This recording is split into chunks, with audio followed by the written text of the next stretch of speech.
We're back once again, only on Last Call. Last Call, the alcohol only on the Last Call podcast. I promise. Joining me here on location, this man here will be fighting again.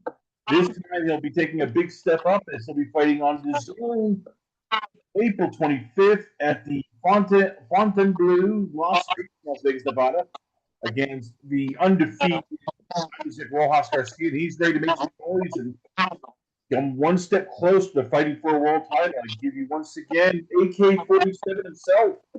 I give you it's Angel Barrientes. So Angel, start off here. It's you versus Isaac Garcia. Break it down for us here. When you look at him, what kind of fighter is he, and how comfortable are you with his fight? I haven't seen anything he could do to affect my game. Obviously, it's not going to be easy. He's tough. He's young. He's coming to win. It is a big opportunity for him, just like it is for me. And I'm excited. Go up there against an undefeated fighter. In my backyard, and I'm excited to make a statement.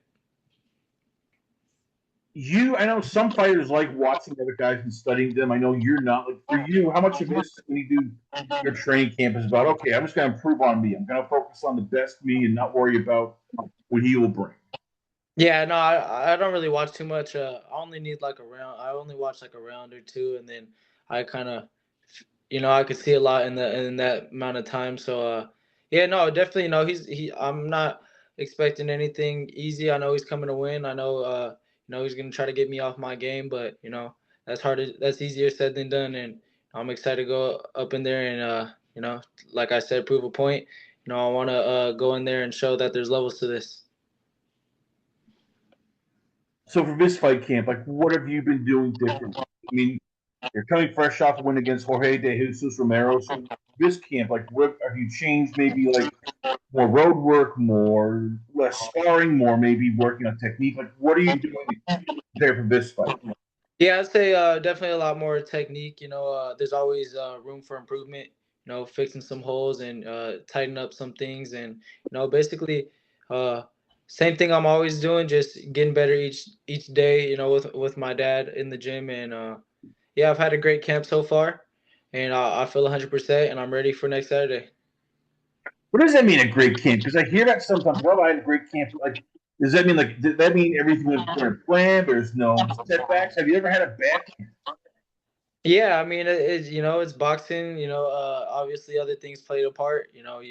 People have some other factors that might play in, but great camp to me is leaving it all in training. I got my conditioning done, got my sparring done, and leaving no room for error. I believe if I put in all the work outside the ring, that the fight's gonna be easy. So that's what I mean by a great camp.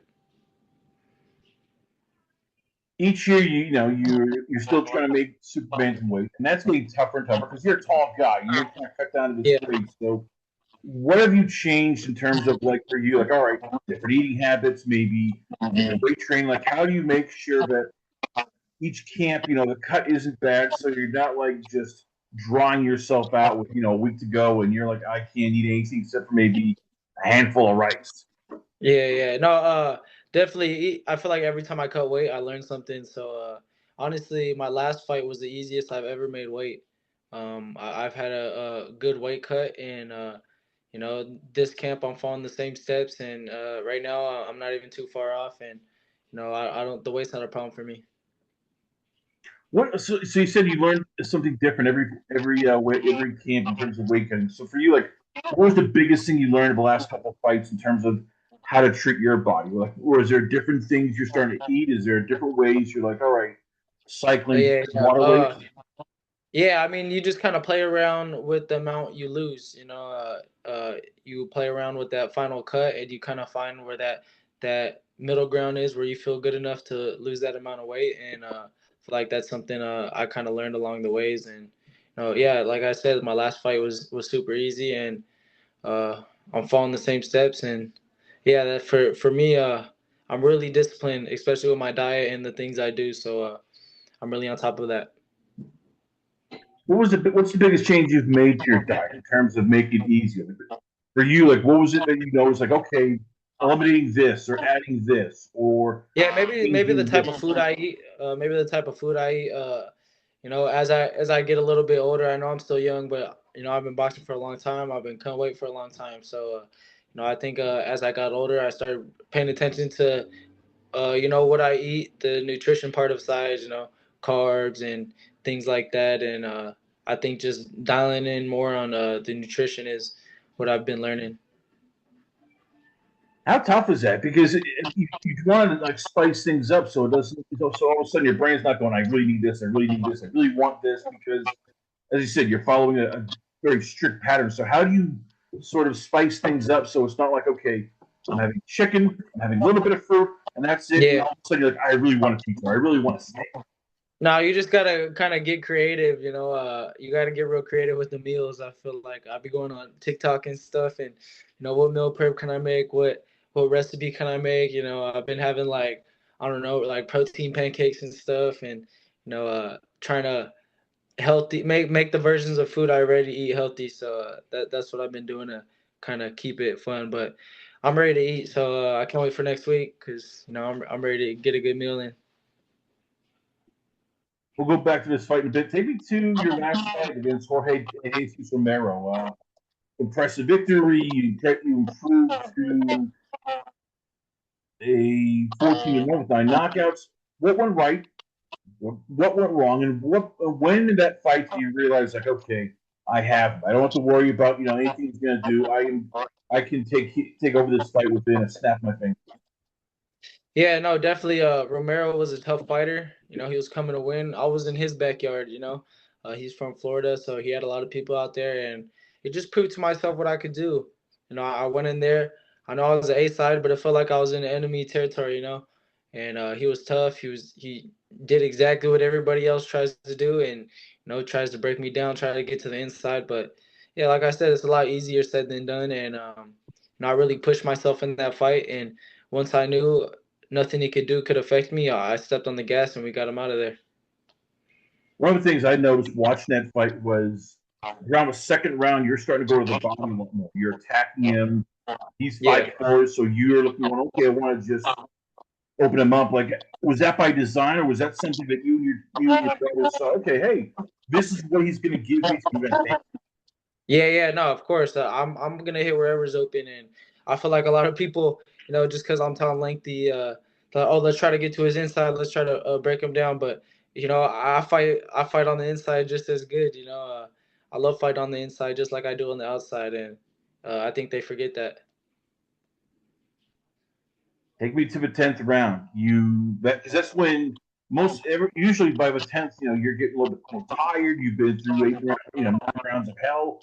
10th round, you come out and you rock them with a two-handed assault. You pouring it on with it starts with the right hand. Like, what did you see?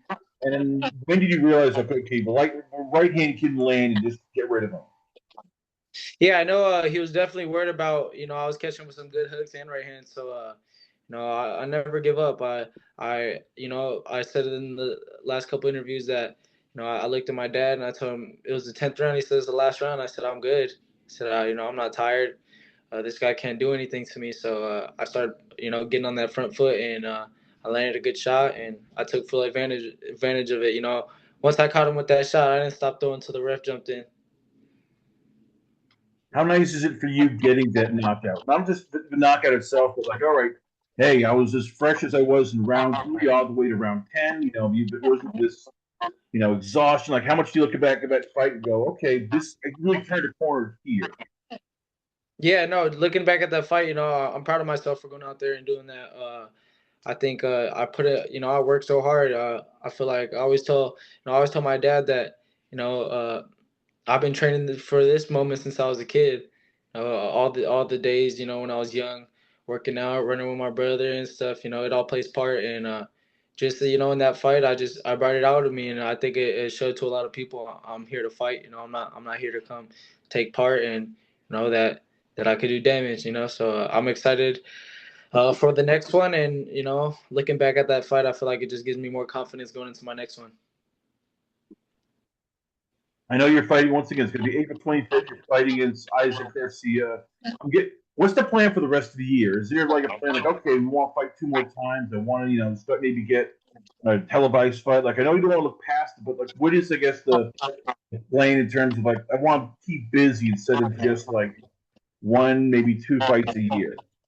Yeah, no, I want the top guys for sure, and I feel like with this fight, I'm not looking past them, but I'm gonna go get that win, and I think that's just gonna move me up in the rankings, and we got to see what happens with Inoue and Nakatani, and hopefully, you know, some of them belts free up. We'll see, and we're definitely gonna be up in that level soon, though. I feel like in my next couple fights, I'll be up there fighting for a title, if not a title eliminator. So I'm excited.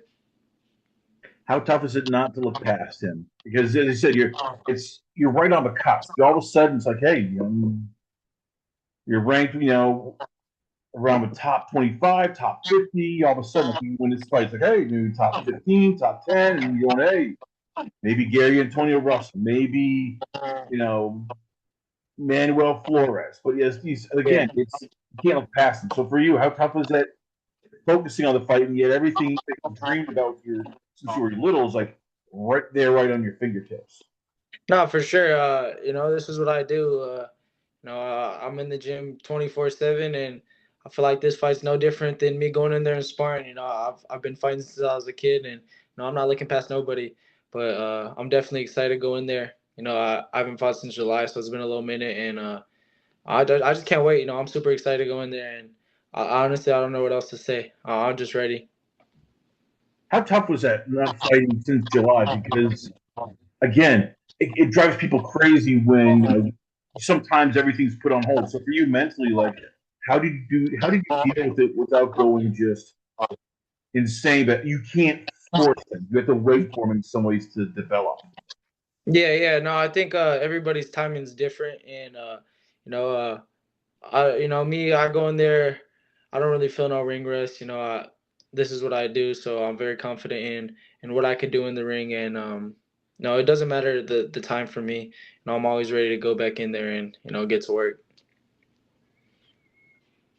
Well, there you have it, ladies and gentlemen. Once again, he'll be fighting. It's going to be April 25th. Only on DAZN. It'll be this man against Isaac Garcia at the Fontainebleau, Las Vegas, Nevada. I give you once again AK-47 himself. I give you it's Angel Barrientes. So, Angel, before I let you go, where can fans check you out at? Where is Twitter? You guys could check me out on Instagram at Angel Barrientes. I just have Instagram, so you guys could look out for that. Also, look out for my brother Chavez Barrientes. Make sure you guys tune into us. We're gonna be taking over pretty soon. And I forgot to ask, who are the sponsors going to be for this fight coming up once again on April 25th? Yeah, I got so many sponsors ahead of me. On the arm, I got Easy Track, I got Cheeto, I got Brain and Pulse Institute, I got Anomaly Ones, I got 8 Ball Coffee. Yeah, I got Beast Predictions. I have I don't want to leave nobody out. Let me think. I got a lot. If not, you'll see them on my Instagram. You'll see them on my trunks and my top when I fight. So yeah, thank you for all my sponsors supporting me too. Angel Barrientes, ladies and gentlemen, once again, always on a pleasure to have you on the show. We come back. We got a lot more going on here. Only on Last Call. Last Call, the alcohol, only on the Last Call podcast.com.